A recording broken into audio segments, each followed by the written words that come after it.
Welcome to Parsecs. I'm Liv. I'm Dave. And I did not know we were just jumping right into it. We are so excited to be doing yet another episode of Harry Potter. It's a magical time that we're living in today. Yes. COVID-19. COVID-19. We hope that you're staying safe. Wash your hands before listening to this podcast. Help keep this community safe and healthy. Flatten the curve. Flatten the curve. Hashtag flatten the curve. Hashtag COVID-19. Hashtag world's canceled. Hashtag Harry Potter time. Okay, so we're going to be talking today about Chamber of Secrets, the second movie in the Harry Potter series. So, Dave, like last week, I'm going to start off by asking you, what did you feel, or what was like your initial reaction the first time you watched Chamber of Secrets? The first time I watched Chamber of Secrets was with you. Yes. That was my first go at it. Yes. And it was better than the first, honestly. Oh, yeah? Yeah, I liked it better than the first. I think they both have their merits. Mm-hmm. But with Chamber of Secrets, I feel like it's a lot more plot-driven. Yes. While still balancing out, continuing to introduce you to the vocabulary, people, places, things of this wizarding world. Right. One other thing I want to point out is I felt like, in comparison to Sorcerer's Stone, Chamber of Secrets felt like it had a deeper message to it, and it had more of something to say. Yeah. Which I liked. It gave me that much more of a connection to the movie. Oh, cool. That's awesome. I watched it when it first came out back in 2002, and at this point I'd been pretty much invested in the wizarding world from the Sorcerer's Stone because I was just really impressed by that at that point. But it is one of the movies that I go back to watch, but I fast forward one section because it really freaks me out every time. The spiders. Ah, the spiders. I am in this scenario Ron Weasley when it comes to spiders, like freaking out. But I loved the just enhancement. You know, it was a really obvious kind of progression from Sorcerer's Stone to Chamber of Secrets, seeing the budget kind of grow in a sense. CGI was a little bit better. Things were less awkward. I felt like the acting had enhanced, not just because of their age, but because of their exposure at this point. They probably have had more classes and the kids were older. And like you were saying, the storyline and the plot was thicker. We're learning a little bit more about this boy who lived. Who is he? Why can't he do some of these things? And it's starting, this particular movie starts to pose questions on Harry himself. Yeah, I agree that this had a much grander scope to it. Yeah. In the Sorcerer's Stone, we're basically only in the Dursleys' house and then some of the bigger areas of Hogwarts. Mm-hmm. And then you have the forest, but we weren't there for that long. No, it was just a real quick scene. And in this one, we get Dursley's house. We get more of Diagon Alley. Yeah. Which I love Diagon Alley. That was one of the big parts of this that really sticks out to me that I caught more on this rewatch. We also start to increase the scope of focus, I guess. Mm-hmm. You know, we see the Weasley family. Yep. We actually get to go to their house. We have sort of this Snow White magic cleaning type deal or Snow White Fantasia mixture. Yeah. Where things are cleaning themselves on their own, which was fantastical. It's like that was a magic family. Right. And it really served to show you the difference between the Weasley family and the home that Harry's growing up in. Right.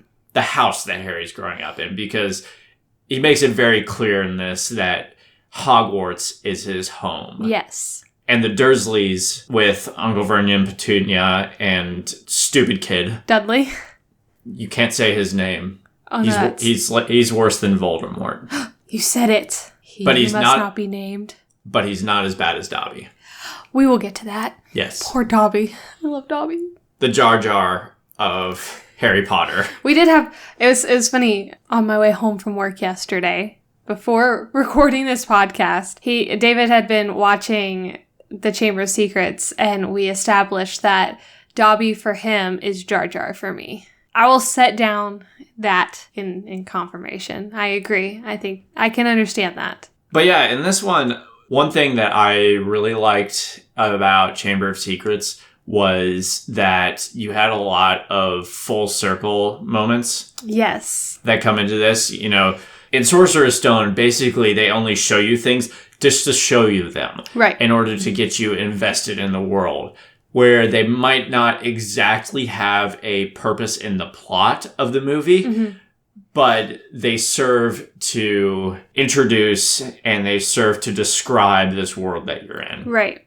So they have that purpose. And in this one, there is a little less of that in terms of, hey, this is only here just to let you know. Right. There were things in this movie that were there. At the time, you might think, oh, this is another case of they're just, you know, throwing more knowledge at me because I still don't know Diagon Alley very well. Or right. I don't really know Hogwarts that well. And they're just trying to give me more in order to get me invested in this world. Okay, I can buy into that. And then like 30, 40 minutes later, you're like, oh, that's why they did that. And it has like that full circle moment and it makes you rethink that initial scene. Right. Specifically, one of those things was with Professor Sprout. I love her so much. And the class that they had with her where she's like, this is the mandrake root. And it screams like kill people. And Neville passes out. And I'm like, okay. I guess the purpose of this is just to introduce me to other classes. Like we're going to get, you know, dark arts, defense against the dark arts. Right. And this is just sort of another class that they're having to take. But that comes back in that the mandrake root is critical in order to help cure the victims of the petrification. Yeah. So I think things like that are cool. And another thing was like at the bookstore too. I'm going back and forth. Another, like, this whole movie just has so many beautiful scenes and beautiful moments. Like, everything you say is like, oh, I love that part. Oh, I love that part. Yes. You jump all over the place if you want to. It's okay. I am going to be jumping all over the place. So in the bookstore, when Lucius Malfoy is cutting down, you know, our heroes and their families, he's, you know, talking crap about Harry Potter. He's talking crap about the Grangers and their mudbloodiness. Right. Okay. Yes. Their mudbloodiness. There's this brief moment where he's just like, oh, these books, ew. Right. Like they're used. And in my head, I'm like, you have obviously never been to college and gone to a bookstore where books are like $600. Right. It's necessary to get used. Right. Then later you find out like, okay, that scene there where he's like putting the books back is where he puts the Horcrux. Yes. He plants the Horcrux on the Weasleys. Right. That's really cool. Yes. And like the scheme, like the overall scheming in this is like it's close to like Palpatine levels of scheming. Oh, absolutely. I said close. It's getting there. You're not going to see it much more from Lucius Malfoy, though. That's the unfortunate thing, because he is the biggest pansy. Not as big of a pansy as Ron Weasley in this. I'm talking whole series. I'm thinking, like, as a completion, Lucius Malfoy is literally the biggest pansy. But I think that's just because, like, we see him as such a prime, dominant character in Chamber of Secrets, being this, like, I'm the big bad guy, blah, blah, blah, blah, blah. I'm all, you know, I'm pure, blah, blah, blah. And then we see him later on in the Deathly Hallows when they go to the Malfoy's mansion, or Malfoy's manor, and he is cowarding away and trying to find every way possible to regain favor of Voldemort in such a fearful way. Like he's a coward. And it's kind of cool because we see Dobby in Chamber of Secrets kind of have this cowardly feel to him. Like he's afraid of something. And it's because he's afraid of the Malfoys. But then we see him in the Deathly Hallows, and Dobby literally saves Harry Potter and jumps in front and is like, absolutely not, you will not harm my friends, this is not how it's gonna go, and Malfoy is the coward. So there's that full circle for me. Lucius Malfoy is a pansy. Anyway, were there any other scenes that you really admired in your rewatching of Chamber of Secrets before I cut in and talk to our audience about my favorite scenes of Chamber of Secrets? Less of a scene, more of just an appreciation for getting more of a backstory into Hogwarts. Yeah. Getting that history lesson from Professor McGonagall. Yeah. Diving deeper into that, and then Harry finds the diary. Yeah. We get a more clear picture of what came before and how that fits into what's going on now. Right. I'm someone that if I really like something, I become a student of it. Right. I think I've said that on this podcast before with running. Right. Same thing with like Star Wars. I mean, I'm big into legends and figuring out like, okay, what came before the trilogy? Like, right. How did we get here? Yeah. And that's where I appreciated in this movie learning more about, the founding fathers and mothers of Hogwarts. Right. The four of them. And then Salazar Slytherin. Yeah. My man Salazar. I'm not a Slytherin. And then Salazar Slytherin has this beef with Muggleborns. Oh, yeah. And wants to purify the school of them. Yeah. To purge their entire kind from the school. They really don't see eye to eye with each other. So Slytherin's like, I'm going to bebop on out of here. I'm going to make this little secret hideout real quick. Good luck, y'all. Bye, Felicia. And then he straight up bye Felicia's. Like, getting that piece of the story, and that's how the Chamber of Secrets came to be. Yeah. Which leads us to where we are now. Right. So I appreciate that history lesson in there. And then we learn more about Tom Riddle. My man Tom. Which I thought the way that they introduced that was pretty cool. Yes. He talks to the book, basically. Yeah. And the spirit of Tom Riddle lives within. Right. And talks back to him. Like Siri. Yeah. Tom Riddle's diary is basically Siri. Basically Siri. Like, hey, Tom. He's like, no. Leave me alone. Hey, Tom, what's the weather in Florida? I can't tell you that, but I can show you. Pulls you into notebook. Exactly. So that was cool. And in doing so, there's just so much depth with everything in this, because as you're exploring Tom Riddle, his diary, and what went on at Hogwarts 50 years ago, you're learning more about Dumbledore and stuff that he knows. You're learning more about Hagrid. Yeah. Why isn't he a professor? Like, why is he just a groundskeeper now? Right. Because by this point, we've only been hinted at, Hagrid is not allowed to do magic. He has looked at Harry multiple times and says, I'm not technically supposed to do that. If you don't mind, not saying anything. He does that at the abandoned shack in the first one when he comes and knocks down the doors. And he's like, happy birthday, Harry. You're a wizard. And Harry's like, oh, no, you crazy. You got the wrong guy. And he doesn't have the wrong guy, all the good stuff. Yeah, now we get this, clear picture of this is why Hagrid was expelled from school. This is why, he's just the gamekeeper, the groundsman, he takes care of Hogwarts, does all of these jobs.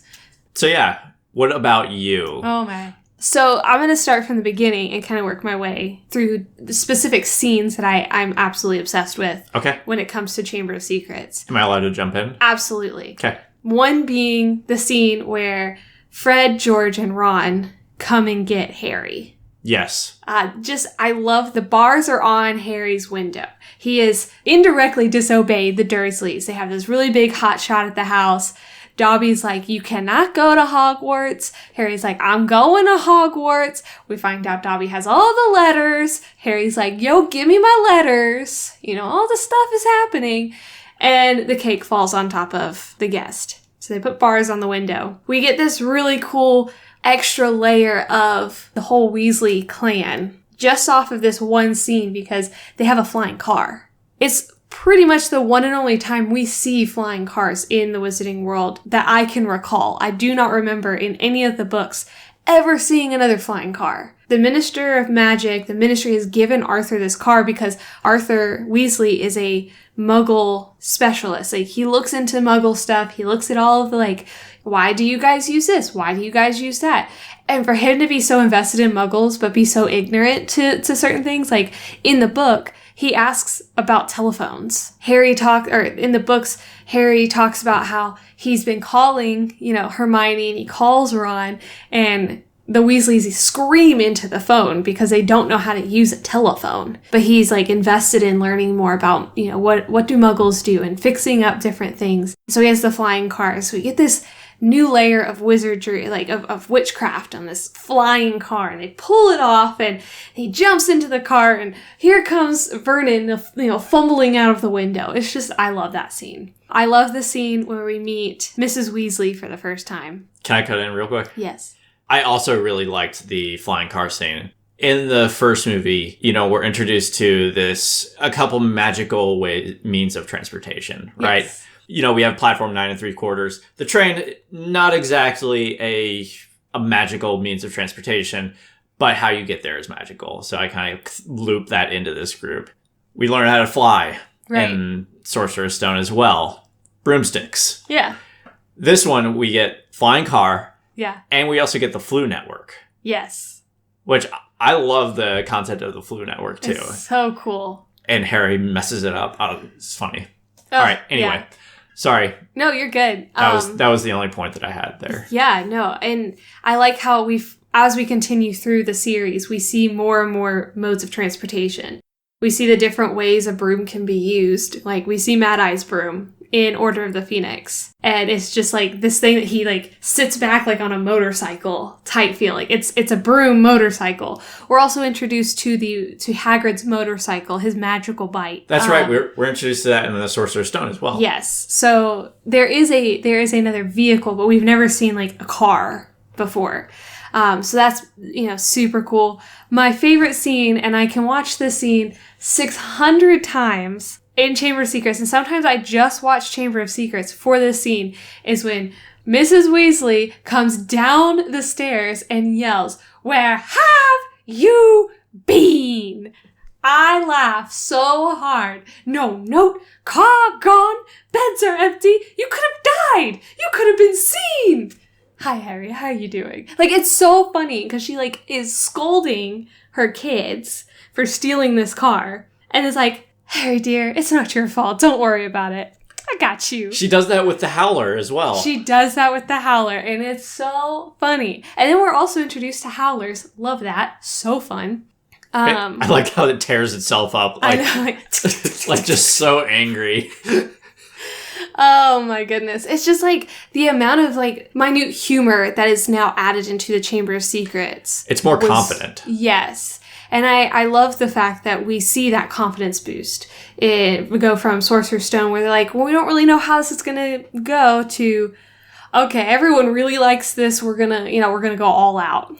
I love the Wizarding Duel. The Dueling Club, only because it is pretty much identical to what it was in the book. This is another book where I can sit back and confidently say, when I read the book and watch the movie, I feel like they are unified. I don't feel like there was a whole lot of separation. It's just really nice, the description. The way that they describe Gilderoy Lockhart is to the T what this actor does and how he looks. He is the most obnoxious and frustrating character, but he's no Dolores Umbridge, so I can handle him a little bit more. You know who Lockhart reminds me of? Who does Lockhart remind you of? Gaston. Yes. Never thought about that. Lockhart's annoying. But again, not Umbridge. Umbridge is the worst. I love to hate Umbridge. I just hate Lockhart. But with you just gotta hate him, because he's annoying. But he's a good second Defense Against the Dark Arts teacher, because at this point we lost our old one, we need a new one. What are we gonna do? We're gonna go get the guy who has all these cool books. Fun fact, didn't do any of it. And I think all the professors are well aware of that. Oh, absolutely. McGonagall is so over him. McGonagall has this sort of sarcastic tone with him at one point in the movie, or probably at several points in the movie, but one point sticks out oh, I guess this is where you come in, Lockhart, or something like that. Yeah. When they're talking about actually going to face the beast. Yes. The basilisk. Yes. And then Snape comes up right behind her. And this is one of the few times that we see Snape actually, like, backing another teacher with agreement, opposed to, like, being this odd guy in the corner who, like, is just does his own thing. Where he sits there and he's like, well, weren't you just saying you knew where the chamber was all along? like, yes, Snape, come at Lockhart. But the dueling club is just so cool because it's got everything. It's got, you know, the fun, like, sparring that we don't really get to see yet. Because all these wizards and witches have wands, but we haven't really seen a good spar. We don't know how wizards battle one another, and this gives us a glimpse into that. Yes, and it gives you a kind of an idea of techniques. One thing I love about Star Wars is they all hold their lightsabers a little bit differently. They all have different kind of lightsabers. And this is the first time we get to see, like, wizards and witches do too. They hold their wands differently. They prepare for battle differently. They might have different techniques.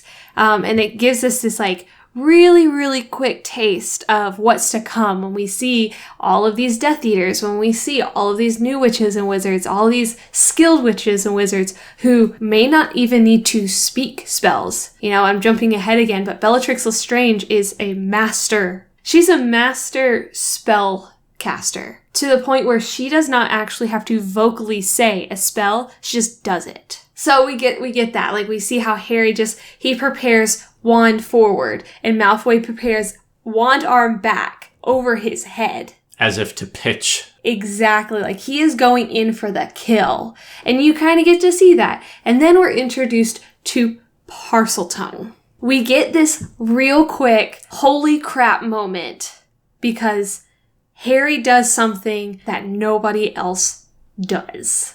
And it freaks everybody out. And we're left with, like, Harry doesn't know what that is. He doesn't know what's going on. And everyone's like, all right, we're done. No more dueling. We'll be next time. We'll do some other time. Like, we're done. Over. Snape's like, bye, Snake. Like, we gotta go back to your dormitories, because it's like, you know that moment when somebody says something wrong, but doesn't realize they say something wrong, and the whole room just kind of goes, ooh. Or when somebody takes a joke too far. Yes, that's what happened. And then just watching that on the screen, seeing that over all of these students, they immediately go like, ooh. But Harry doesn't understand because he doesn't even know he does it. It's so fun. It's like a form of aphasia. Yes. Where, you know, you think you're making sense and you're speaking a certain thing because he thought that he was telling the snake, hey, don't bite that kid. Right. But really, what came across to everyone else is it sounded like Harry, obviously speaking parcel. Yes. And egging the snake on. Yes. And the only other time we've seen this so far was back in Sorcerer's Stone, where he's having a conversation with the snake, but we think nothing of it because it was English to us. But here's the first time we hear a different language. We hear it sound different. That just that whole scene of the dueling club is just like iconic. The you wish. Every time I hear Harry say you wish, I remember seeing the commercials for the first time over and over and over again for the Harry Potter and the Chamber of Secrets. And I just go back to me in 2002 just waiting for that movie to come out. So you talked about Snape earlier, right? Love Snape. Love Snape. My favorite. In this, I really like what they did with Snape, especially in the dueling scene. Yeah. He's so extra. Oh, yeah. He's extra throughout this whole movie. Like, in the dueling scene, he has this very dramatic, arms flailed out stance. No, it's so good. Flicks his hair. Like he's in a photo shoot or something. Right. One other thing I thought was cool about Snape in general was that he had this moment where he was actually supporting the kids. When we see Mrs. Norris get petrified, we actually see Snape support Harry, Ron, and Hermione. Right. Saying, they couldn't have done it. And then he kind of backpedals a little bit with that. But you see it, his character kind of change a little bit in that way. Yeah. I just thought it was interesting. Yeah. And I appreciated that they made Snape a little more extra. Yeah. I think One of the things that I love, because it transitions from this, like, Snape is working really hard to prove something that he's not without really knowing that he's having to do that in Sorcerer's Stone. Now he's kind of cleared in Harry, Ron, and Hermione's eyes as not Voldemort, not the bad guy. He does kind of have this softer demeanor to him, but he also, one of the things they don't mention, he was passed over and looked over to be the Defense Against the Dark Arts teacher. So the extraness that you see from Snape, especially towards Lockhart, is, I genuinely kind of hate you because you took my job. Because Snape has always wanted the Defense Against the Dark Arts class. He's never really wanted to be the potions master. He wanted to teach this class, but Dumbledore never gave it to him until we get later on down the road. He actually gets to teach it. We don't know why, unless you've read all the books. Like, I know why Snape didn't do it. He used to be a Death Eater. Dumbledore wasn't going to give him an opportunity to teach kids just in case he decided to go back to Voldemort. I wouldn't do it either. But Snape's also, like, the best potions master Dumbledore ever saw. I mean, he was the Half-Blood Prince. Spoiler alert. He knows his potions. So we see this kind of, like, softening towards the kids only because he really just wants to kick Lockhart's butt over and over and over again. Because Lockhart is an idiot. Another scene that I really loved, moving a little bit more forward, is I hate the spider scene. I don't care how many times people are like, the spider scene is so iconic. Hate the spider scene. I don't care about the spider scene. The spider scene, I fast forward 99.9% of the time. The only times I don't fast forward is when we're watching it. Because, one, you'd never seen it before, and two, for the podcast, you watched it. Hate the spider scene. But that's just because I hate spiders. The introduction to the Whomping Willow. Loved that tree. And was like, I wonder where this is going to come back into play. And then it comes back in the next movie and it comes back throughout, but we get this small introduction. And I really loved what you said when you touched on, like, you saw little pieces of the puzzle kind of come to a conclusion, full circle moments. That's one of the things I love about each movie is we kind of are left with a couple of open circles in Sorcerer's Stone, but then Chamber of Secrets kind of close a couple of those circles, but create new ones. And then the Prisoner of Azkaban is going to open up a couple more, but close a couple from the past movies and kind of give you these full circle moments connected all the way through. As one of the things I love about Harry Potter is even after the 7th book, there really wasn't ever an open door where I was like, but what happened here? And any of those came up in The Cursed Child, which was awesome. Loved that. But we were introduced to the Whomping Willow. Coolest tree ever. We were introduced to just new parts of the castle. We get to see more of the grounds. We kind of get to see like more of the Quidditch stadium and kind of get to see that the different kind of sides to the Quidditch stadium. Even though it's still not the best game in the world visually. Yeah, they had like a Star Wars trench scene. Yeah. We get to see... Still boring. This one's at least better than Sorcerer's Stone. Have to give it that. I have one note on Quidditch in this movie, and that is about Draco Malfoy calling Harry a scarhead. Which he says that like nice, like something to the effect of like nice going scarhead. Yeah. I'm over here like, yeah, sick burn, Malfoy. Whatever. Nerd. Oh my goodness. Which, speaking of, this movie could also be called Harry Potter and Malfoy raising his eyebrows. Because he does that every scene. Yes. Like this whole, like, knowing, like, yeah. Do you see my eyebrows raising? That's Malfoy in every scene. Yes. And I do love that we actually get to see more of Malfoy because we're going to kind of miss him in the 3rd movie. He's not going to show up as much. He comes and goes a little bit. Like, we see him with, the Hippogriff, and we see them later on after, the Hippogriff incident. But we don't get as much interaction time with Malfoy. So I can see why they threw him a lot in here. He also has a big plot point. He kind of goes into one of the themes that we're going to talk about a little bit. And he's kind of the front runner to that. So him and the Malfoy clan. Scene-wise, we get to see more of the grounds because of the interaction with Malfoy. They're on their way back from Hagrid's, or they're going towards Hagrid's, and you get to see more of what does this world look like. And then there's the chamber itself. And let me just tell you, the chamber itself is so cool because we don't really recognize the fact that this is something that is underneath Hogwarts.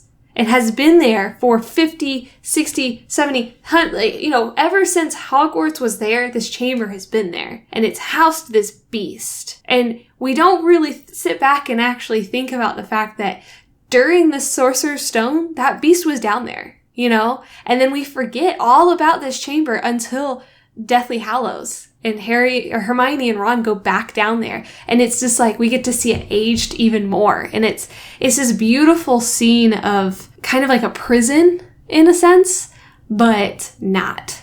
And I wanted to touch on a couple of things that you said earlier. The notebook. The scene where Harry's writing in the notebook and we get to actually go back in time and see Tom Riddle, Hagrid, Dumbledore, all of these people that we already, have already started to love so much in a younger sense.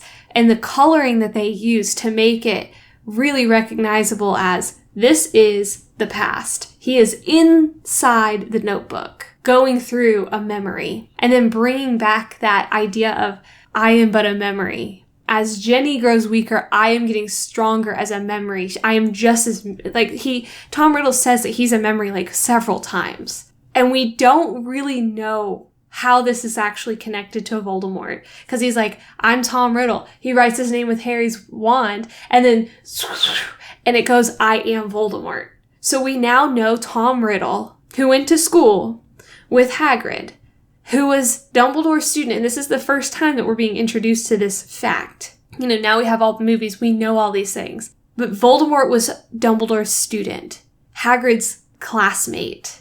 He was there when Moaning Myrtle died. We are learning all of these things about Voldemort. We now know his name. We know who his surname. We know who he is then. But how does this memory connect to the Voldemort that was on the back of Professor Quirrell's head? We don't know. We just don't know.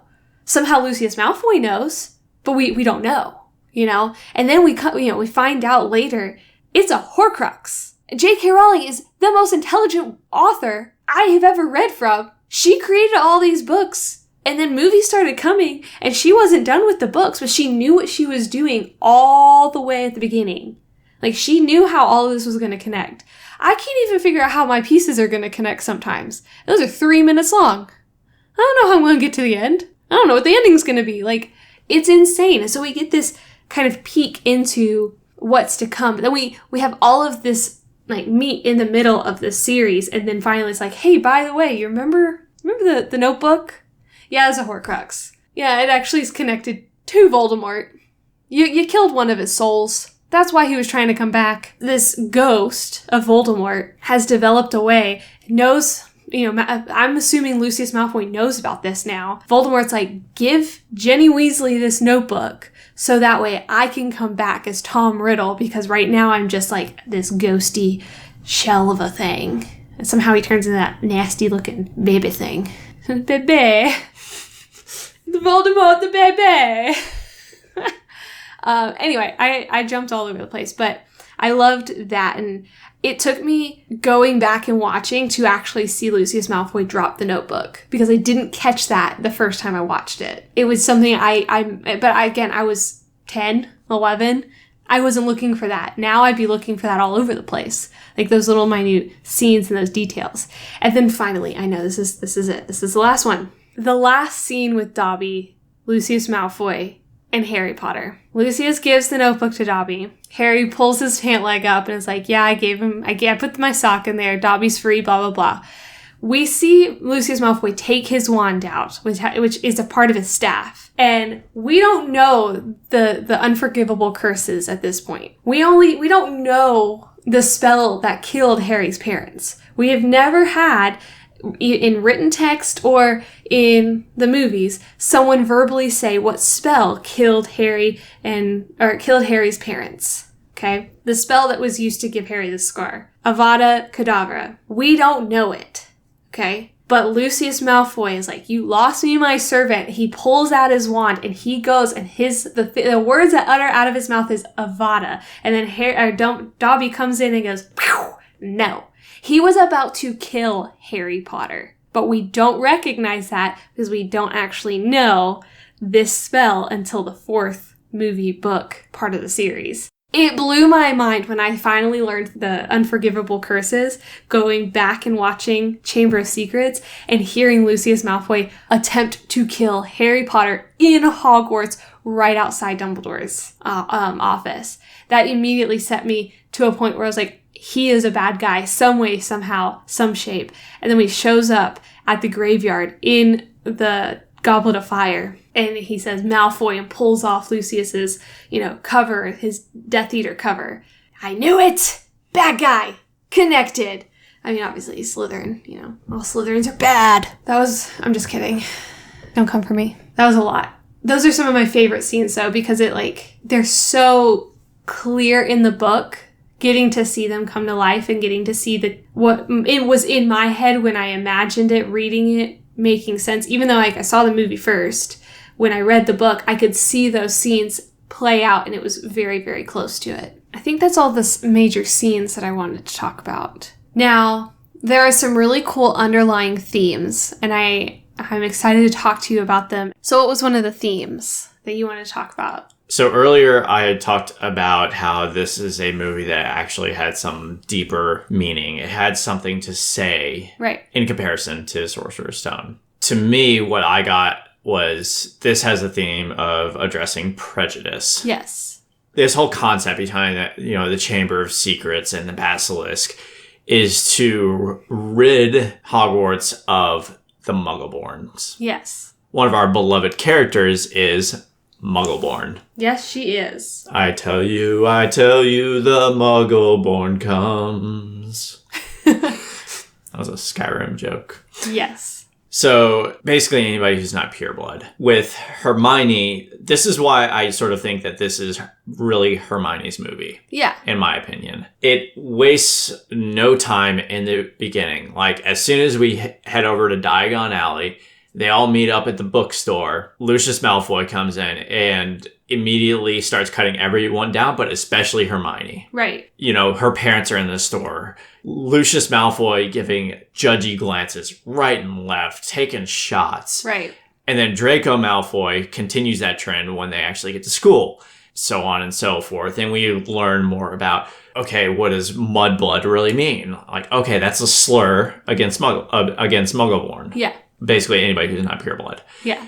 And how that has sort of this impact on Hermione, and obviously it also has an impact on other students as well. Right. But for Hermione, she's consistently shamed throughout this movie by the villains for being a mudblood. Right. If there's a poster child for that theme of prejudice, it's Hermione. Yes. Which is why I think it's her movie. Oh, yeah. Because we start diving into her psyche more in Chamber of Secrets. Right. And learn more about her, what her triggers are, so to speak. Trigger's a dangerous word to say in 2020. I apologize. Yeah, so I thought that was really interesting how they sort of tackled that subject in Chamber of Secrets. Right. I love that that's something you brought up, because it's a common theme throughout different generations of the wizarding world. Just that tension between muggles and wizards, and the muggle-born versus the pure blood, the pure wizard. We obviously see it 50 years prior when the Chamber of Secrets was first opened. That's the attack that Tom Riddle was going after, was this, I'm going after mudbloods, that we need to have a only pure, wizard for wizard for wizard. Your timeline needs to be consistent, and you only can have original founding fathers of wizards, But we also kind of understand that that's a common theme too, because Salazar Slytherin, being the Slytherin, had the heir be Tom Riddle. So we can kind of see that bloodline kind of go through to Tom. So Salazar Slytherin could have easily had that same kind of prejudice. He could have enforced that same mindset. And I think it was made a little bit clear in the movie, but if not very clear in the book, that was one of the tension driving forces that brought Salazar Slytherin out of Hogwarts. Yeah, he presented his ideals to the other three founding wizards, Right. founding fathers, for lack of a better term. And they didn't agree. So we see that origin point. We see Tom Riddle bringing it in. We see it coming back within the Chamber of Secrets because it's obviously only going, the basilisk is only going after mudbloods, unpure wizards, quote unquote. We don't know what's a basilisk at this point. We just think it's the heir of Slytherin because the heir of Slytherin has returned. They all are assuming it's Harry. Because he can speak parcel tongue. Exactly, which they're not fully wrong. Because Harry does have a Horcrux in him, meaning he has part of Voldemort's soul. Meaning technically the heir of Slytherin did come back, in a way. That's a really far-fetched, but not too far kind of grasp. But we also see it literally 5 years later. We see this same exact prejudice come back in the Deathly Hallows. The new Minister of Magic. Voldemort has now he's rising. He's there. He is in full force, Death Eaters and all, taking over the wizarding world. It is no secret Voldemort's taken on everything. I mean, they have a statue of wizards standing up on top of muggles. They want to wipe the earth clean, not just of mudbloods. They want to wipe the earth clean of muggles completely. They want to, take over everything. These unclean, not like us, very Hitler-esque feel. So it's really cool kind of foreshadowing in Chamber of Secrets to this big issue that's going to come up in 5 years, in book years. So when you brought that up last night and you were talking about it, I was like, yeah, that's I love that because it's a common thread that we're gonna see eventually eradicated after the War of Hogwarts. Yeah, we don't really see it. We don't see it in, we obviously people are gonna make fun and poke fun at everyone. We don't really, Cursed Child doesn't bring up, that's not the issue. We don't really see it happen again from Battle of Hogwarts on. Kind of related to that, I wanted to hear what your thoughts on the choice that J.K. Rowling made to petrify the students. Well, I think it was better than killing them, first off. Okay. Because I would have been really upset if they killed off one of the main characters right off the bat. I don't know, I've never, been asked that question before. Can I give you my thoughts then? Yes. Then I can think about mine. It seemed to me that with this theme of prejudice that we have, that petrification was especially appropriate for it. Okay. They could have just as easily been put in a coma, right? Yeah, okay. Or just knocked out. Their consciousness stolen from them. I mean, this is a wizarding world after all. But I feel like it was a very conscious decision to choose petrification in that. So one of the other meanings of being petrified is stricken by fear. Uh-huh. And prejudice is something that really incites fear in the victims of that prejudice. Right. So I thought it was really cool how they made that choice in this. Right. And that the petrification is really a manifestation of the shame that these students felt and the corresponding fear associated with being a mudblood. Right. Or not a pureblood. Yeah. It was a manifestation of that. And that's why that's why the choice was made to be petrified. That was just something that I saw. Yeah. And I'm not sure. I've never watched any interviews with anybody in the movies or anything like that. I could be completely off base and this could be really stupid. But that was something that I picked up on. And I thought that was really smart. No, I think that you're hitting the nail on the head because I've not read any part of Harry Potter and felt like, why did J.K. Rowling do that? Was there, what was the purpose? She didn't put, that I've noticed, she didn't put anything in the books that didn't at least correspond to what she was trying to say. So I think you're completely accurate in saying that. I never put those two pieces together, to be completely honest with you. I always was like, oh, the basilisk, it just kills you. It's like Medusa. It kills you if you look right in its eyes. So what's the alternative? So we don't kill all these characters off? Well, let's make them look in a reflection. I thought that was super smart. It's a concept I never really thought about. Except for, Nearly Headless Nick. He looked into the snake's eyes. But I did see that. And I think at one point they call Professor McGonagall Minerva as well. Yes. Which is the Roman name for Athena, Oh, okay. the goddess of war. Oh, that makes that scene where she takes all those statues down. It's like, I've always wanted to use that spell. Even cooler. Right?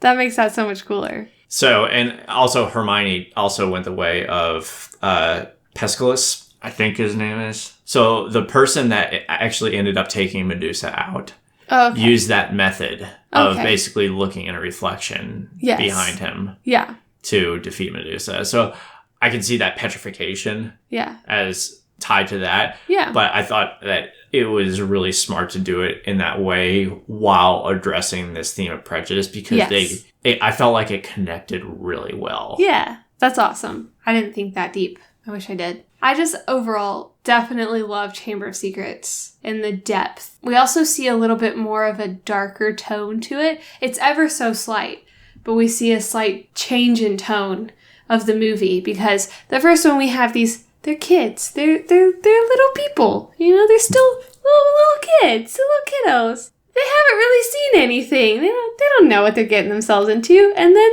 they go into, the fight. And they're like, oh, crap. This place is scary. And then we get Chamber of Secrets, and it's another level of, like, war, almost. It's like someone going from different stages of battle. There's boot camp, but that prepares you for the next step, but you don't really know it until you're boots on the ground. Here they are at boot camp, take on Professor Quirrell, and now they're taking on Tom Riddle. And then, it just furthers how much more dark these stories become the more they age. Yeah, that was one other thing that I saw was that, as these kids mature, so do the stories and the themes that go along with it. Yes. I mean, and even like little things make it especially apparent. Like in the first one, at some points it felt like an episode of Arthur or the Magic School Bus. Yeah. Like when Harry goes and fetches the glowing red ball. Like when he goes to retrieve that, and they are all cheering for him when they come down. Like, come on, he went and caught a ball. Like, come on. But they're so young and they're still kids. Yeah, but that's what I'm saying. Yeah. Like, you have things like that occur pretty frequently in the Sorcerer's Stone. And in this one, you get a little bit more of that maturity. And the topics that you start addressing are a little more mature. And that's where sort of that darkness comes in. Yeah, absolutely. And I think going on to, like bouncing off of what you were saying, like, we get very apparent excitement and exciting moments in the first one that kind of can bring kids to this, like, victory feel. Where in the second one, we get more of these, like, tiny humorous scolding moments where we're like, oh, that's funny because they're getting yelled at. My mom yells at me sometimes. I can connect that. I can relate to that because we're getting to an older stage where these kids, instead of always getting praised for something or when something's bad, it's like not as, scary, but now consequences are becoming more serious and we're seeing a more serious side of consequences with a little bit of humor. So it brings that out. The third one, we get to see a whole nother layer, and it just that constantly builds to create this increasing storyline, but decreasing in, like, stability of happy ever afters. They took away the participation ribbons of of the Sorcerer's Stone. They did, because they gave them participation. They gave Neville a participation ribbon for standing up when it's hard against your friends. 10 points. Ah! He stood there and she did Petrificus Totalis. Boom. Gone. That's what happened. Speaking of Dumbledore, this is the last movie we have Richard Harris. I truly did love Richard Harris as our Dumbledore. It was so sad because he died right after this movie was filmed. So we lose Richard Harris, who has kind of developed this platform of where Dumbledore is, and how he is gonna present himself. And unfortunately, he passes away. So then we're left to wonder who's gonna take over Dumbledore, and are they going to uphold this level of Dumbledore and kind of project this Dumbledore further in a positive way and not ruin a character. And then we have Michael Gambon come in for the third one, and it's really exciting because he is a really, really good actor.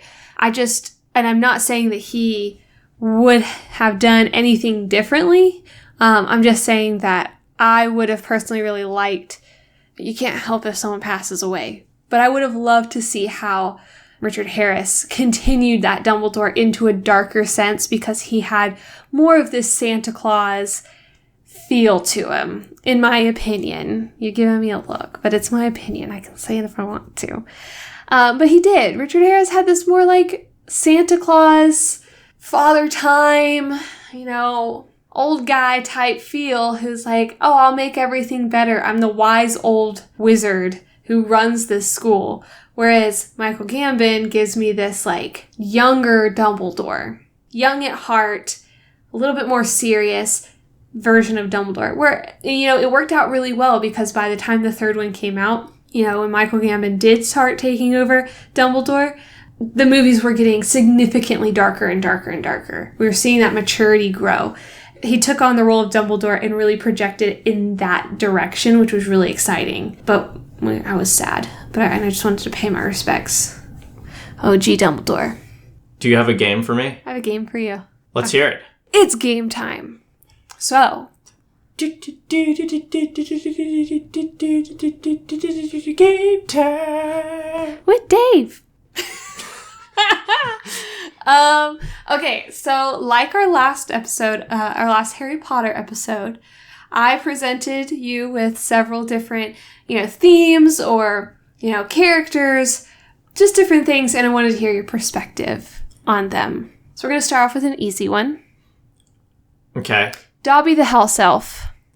You want me to describe Dobby? I want you to describe Dobby the House Elf. Here's your platform. I'm giving you free reign. I don't really want to say anything about him, because then that gives him power. Describe him the way you usually do. How do you describe Dobby? Dobby! I really don't want to. Okay, fine. Gave you a chance. Dobby's the worst. Ah, there it is. One of the most infuriating characters in the Harry Potter universe for me. Okay. So next, we have a potion, because we're introduced to potions this time. Okay. Polyjuice potion. That's the Transfiguration potion. Yeah. The gross one. Yep. The one where everybody throws up afterwards, pretty much, and it turns Hermione into part cat because she accidentally picked cat hairs up instead of real hairs. One dumb thing Hermione does. And it took a month to ferment. Yes. Gross. Gross. Anyway. Okay. I've tried really hard to make them related to the episode, but it's very difficult. You don't have to. Cool. Like, just pick anything. From the books, even. I do have stuff from the books. Okay. Unfortunately, with trying to make this Chamber of Secrets specific, this one was very close to the book, so I don't really pull too much out of the book. I might give you something other than that. Okay. Other Chamber of Secrets. Okay, you ready? Imperio. It's a spell. Imperio. Imperio. Say it in a sentence. Imperio. Oh. It's a spell. I can't use it in a sentence. Here, I got this one. Imperio! Imperio. Like, you could say it anyway. And in fact, this is slightly related to Chamber of Secrets. We just don't know it yet. Can you spell it? If I look at it, because I ain't a speller. I-M-P-E-R-I-O. Imperio. Okay. Okay. So this comes out of the Italian school of wizardry. Okay. But before we get there, so there were these three Italian brothers who all worked at a pizza place together, and they were selected to go to Hogwarts. Deal. So they go to the Italian school of Hogwarts, Hogwartsio. Okay. Sorry. What are the four houses in Hogwartsio? Pizza, spaghetti, ravioli, and rigatoni. They go to Hogwartsio, and there's only one house, to be clear, and that is the House of Pasta. That's right, because all the Italians live in the same house. Yep, they do. They're fairly well behaved there, but at some point, like, they get into a little bit of mischief, right? Mm-hmm. And they go into the wrong room. It's the mushroom room.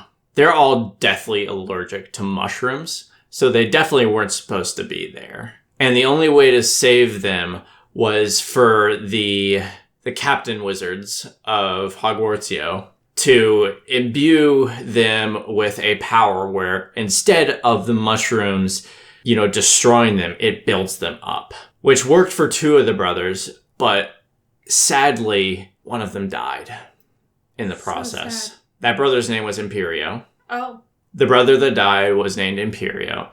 And the spell that they created in order to imbue them with these powers where these mushrooms would give them great strength was henceforth the way that you call upon that is to say Imperio. However, because of this incident, the brothers were so distraught that they vowed to never practice magic ever again. They ended up leaving Hogwarts. Instead, their main source of income was they both became plumbers. While they vowed to never say the spell again, they were still powered by these mushrooms. These two brothers were named Mario and Luigi.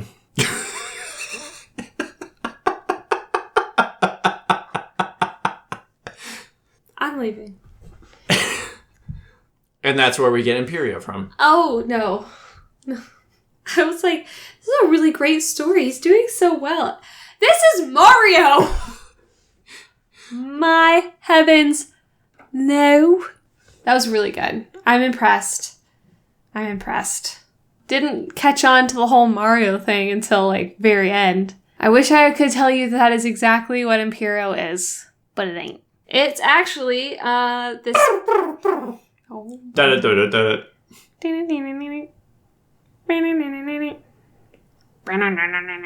Anyway, Imperio is one of the 3 unforgivable spells, and it removes the free will of the person that you curse.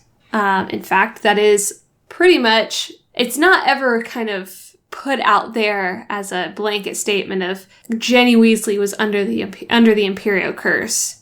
But we kind of assume that she's kind of been cursed at this point. Okay. And the only curse that we really know of is the Imperio curse, which takes the free will of the person you curse.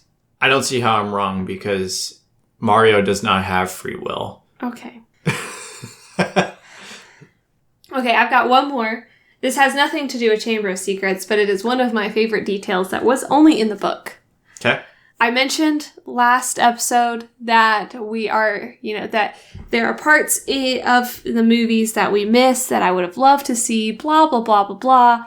One of those being the kitchen of Hogwarts, where all of the free house elves go and work because they can, make money that way. How does one get into the kitchen at Hogwarts? How do you get into the kitchen? Yes. So in our last episode, we talked about the spell Alohomora. Oh boy, yes.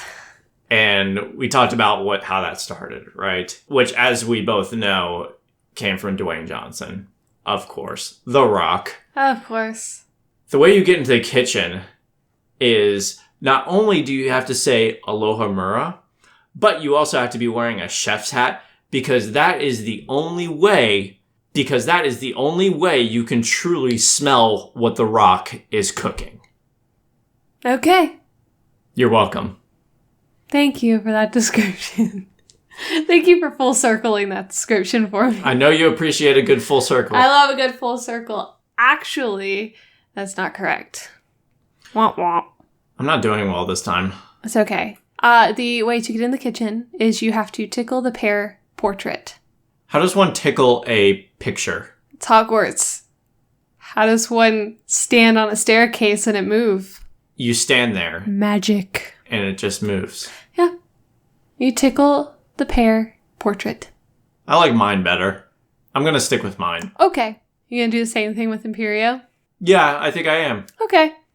It's a nicer description than what, Imperio really is. So that was fun. Thank you so much for another round of that and giving me another shot, even though I did miserably. I had fun. It happens. I picked harder ones this time. So I guess that about wraps it up for today, right? Yeah, I guess so. Well, that is it for Pizza and Parsecs. I'm Dave. I'm Liv. Why did you... Okay. Because you've poked fun at them. I'm Liv. I did the opposite. I'm Liv.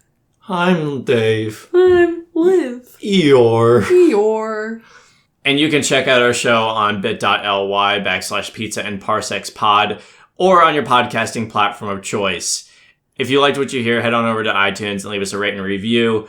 Also, you can follow us on our socials at Pizza and Parsecs. Holler at us. We'd love to hear from you. Thanks so much, guys. Thank you. I'm Liv. I'm Dave.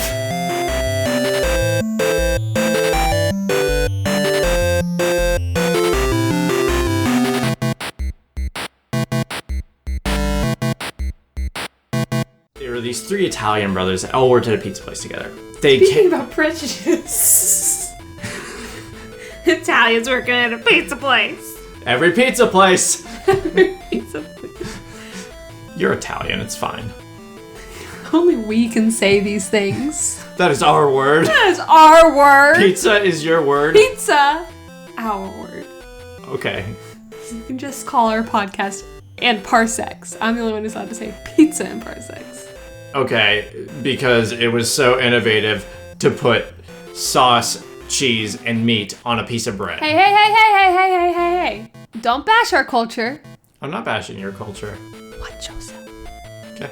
Why do you have your hood up like you're about to mug somebody? I don't know. Don't worry about it. Okay, that's how the chambers sing. Chamber of Secrets. The Chamber of Secrets. Yes. That and you can check out our show on bit.ly/pizza and Parsecs. Pizza and Parsecs. Speaking of Italians heavens. and all the Italians. Pizza and Parsecs.